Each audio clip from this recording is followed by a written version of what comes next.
For more analysis, I want to bring in retired Lieutenant Colonel Amy McGrath. She's a former U.S. Marine combat fighter pilot, and we should note she's also running for the U.S. Senate in Kentucky as a Democrat. Thanks so much, Colonel, for joining us. I know there's a lot going on right now. As someone who has risked her life, in your particular case, fighting for this country, why are you so concerned by everything we're learning right now about this so-called follow-up strike in the Caribbean? I think it's really concerning because, first of all, if the Pentagon had no problems releasing the first video, and they didn't, you know, they tweeted about it. They were very proud of these videos. And then, you know, when there's a controversy with the second boat strike, and there is, these guys, as you just were mentioning, were clinging to the boat. And to justify and say, well, there's cocaine there and we have to go and destroy the boat, when, you know, we have laws of war. Right now, we don't even know if we're at war because Congress hasn't authorized anything. But, you know, our military, when you see people who are shipwrecked, you can't just execute them. And so there is controversy here. And if the Pentagon says they're the most transparent Pentagon, you know, which is what they've said, they ought to release this second video. It doesn't pass the smell test when you're like, hey, there's secret stuff in the second video, but not the first. Come on, we all know this. What do you say to perhaps a lay person who's watching this unfold and say, well, I mean, they were, you know, and you can have questions about whether the first strike is legal, right? And a lot of Democrats have come out and said they believe that they're not legal, right?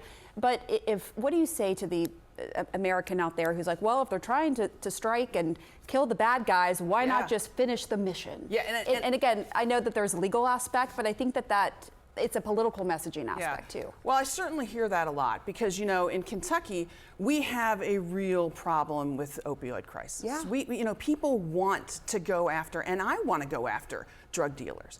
But it doesn't pass the smell test when the president and these Republicans then turn around and pardon, you know, one of the biggest narco terrorists on the planet, in this ex-president of Honduras, you know, who not only trafficked 300 tons of cocaine, tons, not pounds, but also was sentenced to 45 years in prison. So you can't say, okay, I really want to do this, I really want to strike these boats and go after these guys, but at the same time turn around and pardon the actual drug kingpins. I mean, that doesn't pass the smell test for Americans or for Kentuckians. And also, if you really care about this issue, you really care about the people who are hurt by addiction and drugs, why would you then turn around and cut programs for treatment and prevention? And that's exactly what these Republicans did last summer when they passed this big bill. So it doesn't jive, it doesn't connect. We should note also Senate Republican leader John Thune, a member of the Gang of Eight, he told reporters yesterday that he hasn't even seen the video of the second strike. I mean, you have worked on Capitol Hill and the Pentagon. What do you think members of Congress and the American people need to see to be assured that follow-up attack was legal, as DOD is claiming? Well, it's about accountability. And first of all, we're putting our military in a hugely bad spot because Congress is not doing their job. They're not authorizing the use of force. That is what their job is to do. And if you want to take out all of this and you want to find out is this legal or not, Congress needs to authorize the use of force. But this second boat strike, I mean, it doesn't make sense to release the first boat strikes and then turn around and say, well, there's something secret in the second one. They've been reviewing it for a while. How long do you have to study it? And we know why they're not releasing it. Because they know what happened was wrong. They know it.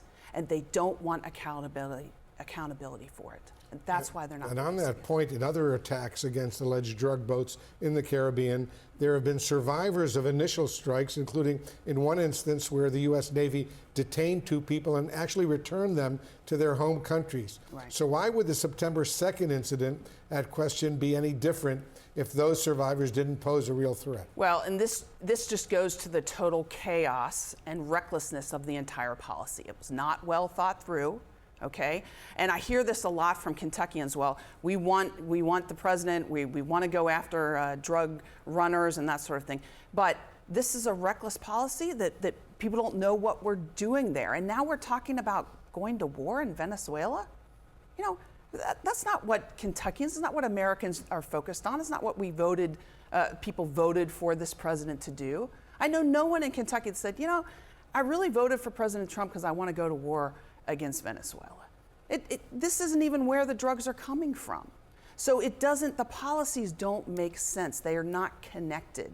And it's bigger than that, right? It's not just this drug war that he's taking on, that these Republicans want to do. It's also the tariff policy. It doesn't make sense, and Congress isn't stepping up and doing its job in authorizing any of this, because it's Congress's job. The most fundamental thing is matters of war and peace. Congress needs to step up and do this. What do you think about the Republican leadership with the Armed Services Committee saying that no more investigation needs to be done about this? It's crazy. This is their job. Of course there needs to be an investigation on this.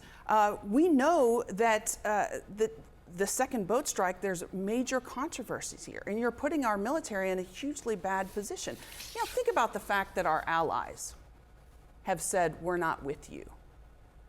Why is no one saying, why is our allies not with us anymore? They're not with us because they know that some of the things that we're doing down there are We're talking about the wrong. UK. Yes, they're not sharing intelligence with us anymore. And so somebody's got to sit back in Congress and be, why are our closest allies not with us anymore? These are really important matters, and Congress is asleep right now. They're not willing to stand up to this president. And that's what it comes down to. They need to do their jobs. All right, Amy McGrath, thank you so much for sharing your perspective here in the Situation Room. And thanks for your service, Colonel, as well. Appreciate it very, very much. Also from my home state of Kentucky. A great state, one that you love and one that you love. That's true.